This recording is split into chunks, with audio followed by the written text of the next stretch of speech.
कुछ कहानियां होती हैं ना, जो पीढ़ियां गुजर जाने के बाद भी रोंगटे खड़े कर देती हैं। आखिर ऐसा क्या होता है इनमें?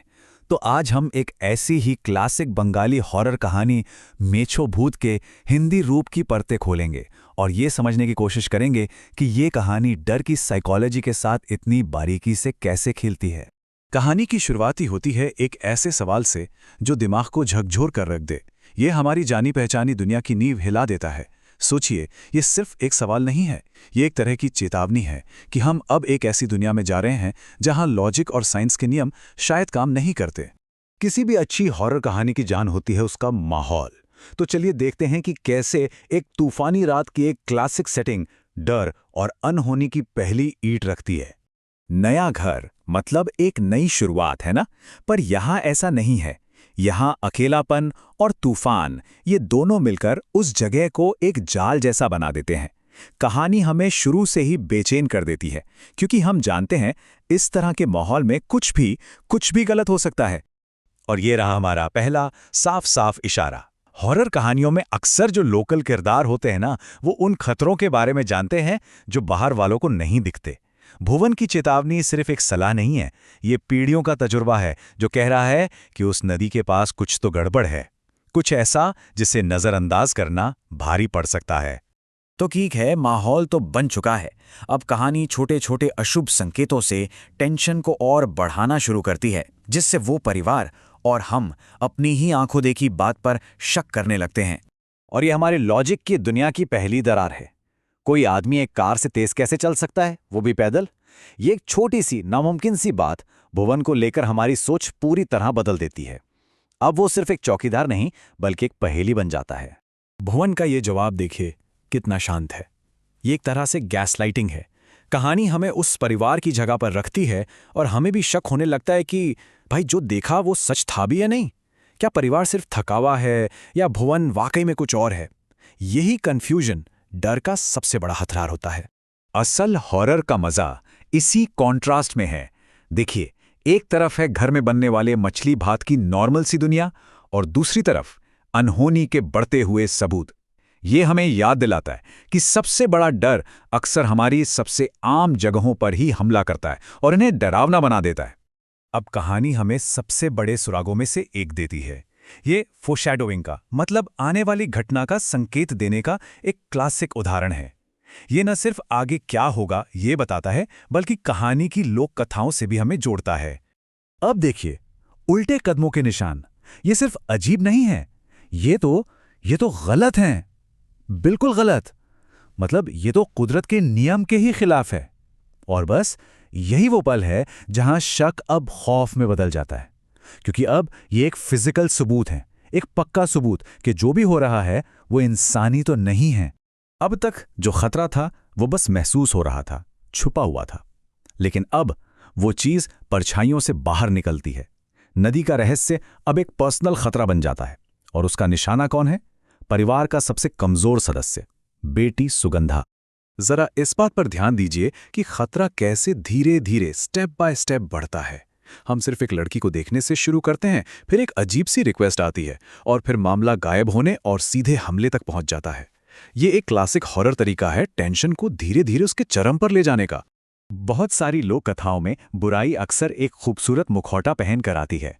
यहाँ सुंदरता और मासूमियत को एक हथियार की तरह इस्तेमाल किया जा रहा है, ताकि शिकार को बेफिक्र किया जा सके। ये इसी आइडिया पर टिका है कि सबसे बड़ा खतरा वो होता है जिसकी हम उम्मीद भी नहीं कर रहे होते। ये जो रिक्वेस्ट है ना, ये कहानी का एक टर्निंग पॉइंट है।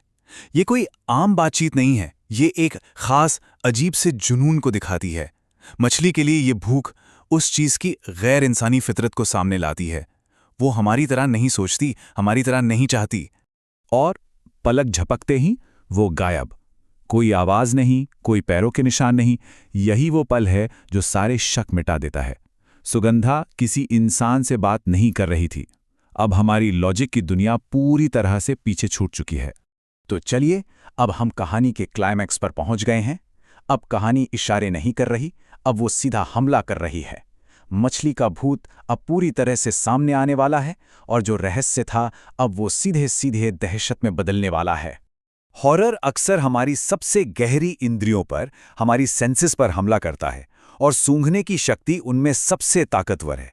सड़न की गंध, ये खतरे और मौत का एक इंस्टिंक्टिव सिग्नल है। ये एक फिजिकल रिएक्शन पैदा करती है, जिससे डर सिर्फ दिमागी नहीं रहता, बल्कि रूह तक महसूस होता है। शारीरिक डर के बाद आता है मनोवैज्ञानिक डर।